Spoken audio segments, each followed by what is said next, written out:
Creed en sus profetas. Lunes 20 de marzo 2023. Ester 5. Ester acude al rey. Aconteció el tercer día que Ester se vistió con su vestido real y se puso de pie en el patio interior de la casa del rey, frente a la sala real. El rey estaba sentado en su trono real en la sala real ante la puerta de la sala. Y sucedió que cuando el rey vio a la reina Ester de pie en el patio, ella obtuvo gracia ante sus ojos.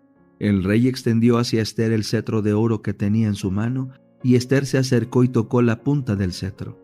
Entonces el rey le preguntó: ¿Qué tienes, reina Ester? ¿Cuál es tu petición? Hasta la mitad del reino te será dada. Ester respondió: Si a su majestad le parece bien, venga hoy el rey con Amán al banquete que le he preparado. Y el rey dijo: Dense prisa y llamen a Amán para hacer lo que ha dicho Ester.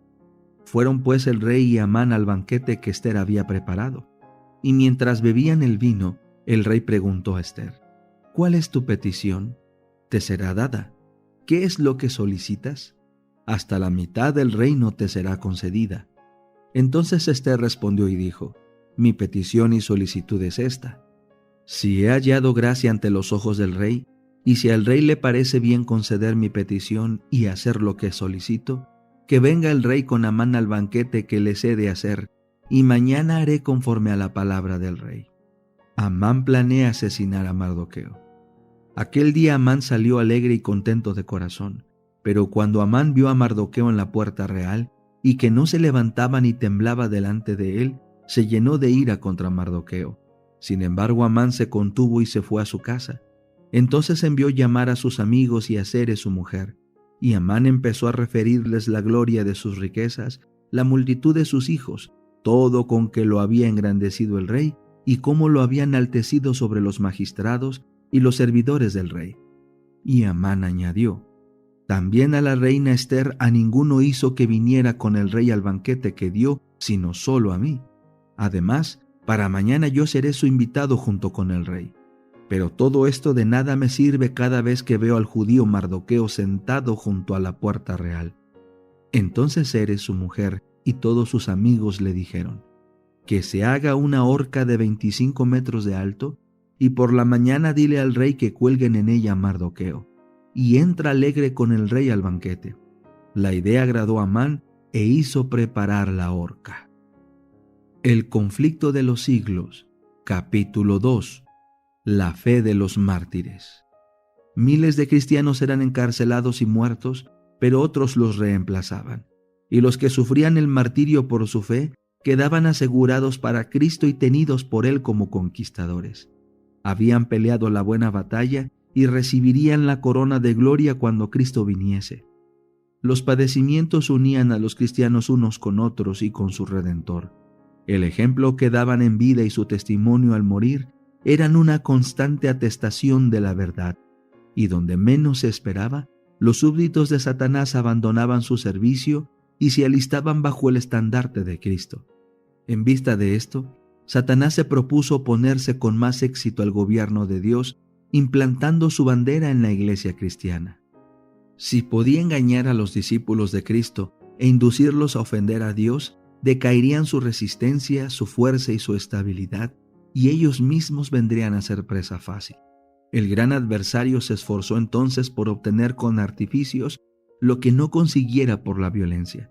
Cesó la persecución y la reemplazaron las peligrosas seducciones de la prosperidad temporal y del honor mundano. Los idólatras fueron inducidos a aceptar parte de la fe cristiana, al par que rechazaban otras verdades esenciales. Profesaban aceptar a Jesús como Hijo de Dios y creer en su muerte y en su resurrección, pero no eran convencidos de pecado ni sentían necesidad de arrepentirse o de cambiar su corazón. Habiendo hecho algunas concesiones, propusieron que los cristianos hicieran las suyas para que todos pudiesen unirse en el terreno común de la fe en Cristo. La iglesia se vio entonces en gravísimo peligro y en comparación con él, la cárcel, las torturas y el fuego y la espada eran bendiciones. Algunos cristianos permanecieron firmes, declarando que no podían transigir. Otros se declararon dispuestos a ceder o a modificar en algunos puntos su confesión de fe, y a unirse con los que habían aceptado parte del cristianismo, insistiendo en que ello podría llevarlos a una conversión completa. Fue un tiempo de profunda angustia para los verdaderos discípulos de Cristo. Bajo el manto de un cristianismo falso, Satanás se introducía en la iglesia para corromper la fe de los creyentes y apartarlos de la palabra de verdad. La mayoría de los cristianos consintieron al fin en arriar su bandera y se realizó la unión del cristianismo con el paganismo. Aunque los adoradores de los ídolos profesaban haberse convertido y unido con la iglesia, seguían aferrándose a su idolatría y solo habían cambiado los objetos de su culto por imágenes de Jesús y hasta de María y de los santos. La levadura de la idolatría, introducida de ese modo en la iglesia, prosiguió su funesta obra. Doctrinas falsas, ritos supersticiosos y ceremonias idolátricas se incorporaron en la fe y en el culto cristiano. Al unirse los discípulos de Cristo con los idólatras, la religión cristiana se corrompió y la iglesia perdió su pureza y su fuerza. Hubo, sin embargo, creyentes que no se dejaron extraviar por esos engaños y, adorando solo a Dios, se mantuvieron fieles al autor de la verdad.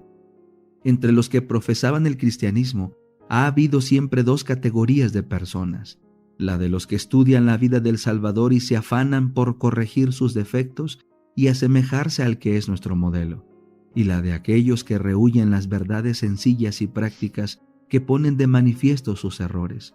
Aún en sus mejores tiempos, la iglesia no contó exclusivamente con fieles verdaderos, puros y sinceros. Nuestro Salvador enseñó que no se debe recibir en la iglesia a los que pecan voluntariamente. No obstante, unió consigo mismo a hombres de carácter defectuoso y les concedió el beneficio de sus enseñanzas y de su ejemplo, para que tuviesen oportunidad de ver sus faltas y enmendarlas. Entre los 12 apóstoles hubo un traidor. Judas fue aceptado no a causa de los defectos de su carácter, sino a pesar de ellos. Estuvo unido con los discípulos para que por la instrucción y el ejemplo de Cristo aprendiese lo que constituye el carácter cristiano, y así pudiese ver sus errores, arrepentirse y con la ayuda de la gracia divina purificar su alma obedeciendo a la verdad. Pero Judas no anduvo en aquella luz que tan misericordiosamente le iluminó. Antes bien, abandonándose al pecado, atrajo las tentaciones de Satanás. Los malos rasgos de su carácter llegaron a predominar, entregó su mente al dominio de las potestades tenebrosas, se airó cuando sus faltas fueron reprendidas y fue inducido a cometer el espantoso crimen de vender a su maestro. Así también obran todos los que acarician el mal, mientras hacen profesión de piedad y aborrecen a quienes les perturban la paz, condenando su vida de pecado. Como Judas, en cuanto se les presente la oportunidad, traicionarán a los que para su bien les han amonestado. Los apóstoles se opusieron a los miembros de la iglesia que, mientras profesaban tener piedad, daban secretamente cabida a la iniquidad.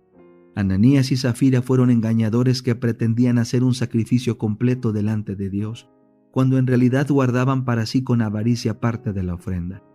El Espíritu de verdad reveló a los apóstoles el carácter verdadero de aquellos engañadores, y el juicio de Dios libró a la iglesia de aquella inmunda mancha que empañaba su pureza.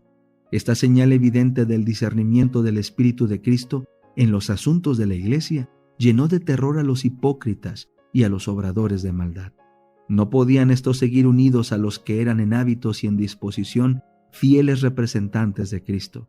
Y cuando las pruebas y la persecución vinieron sobre estos, solos los que estaban resueltos a abandonarlo todo por amor a la verdad quisieron ser discípulos de Cristo. De modo que mientras continuó la persecución a la iglesia, permaneció relativamente pura, pero al cesar aquella, se adhirieron a esta conversos menos sinceros y consagrados, y quedó preparado el terreno para la penetración de Satanás. Pero no hay unión entre el príncipe de luz y el príncipe de las tinieblas, ni puede haberla entre los adherentes del uno y los del otro. Cuando los cristianos consintieron en unirse con los paganos que solo se habían convertido a medias, entraron por una senda que les apartó más y más de la verdad.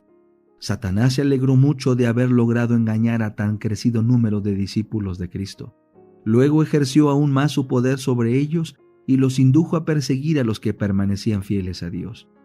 Los que habían sido una vez defensores de la fe cristiana eran los que mejor sabían cómo combatirla, y estos cristianos apóstatas, junto con sus compañeros semipaganos, dirigieron sus ataques contra los puntos más esenciales de las doctrinas de Cristo. Fue necesario sostener una lucha desesperada por parte de los que deseaban ser fieles y firmes contra los engaños y las abominaciones que, envueltos en las vestiduras sacerdotales, se introducían en la iglesia. La Biblia no fue aceptada como regla de fe. A la doctrina de la libertad religiosa se la llamó herejía y sus sostenedores fueron aborrecidos y proscritos.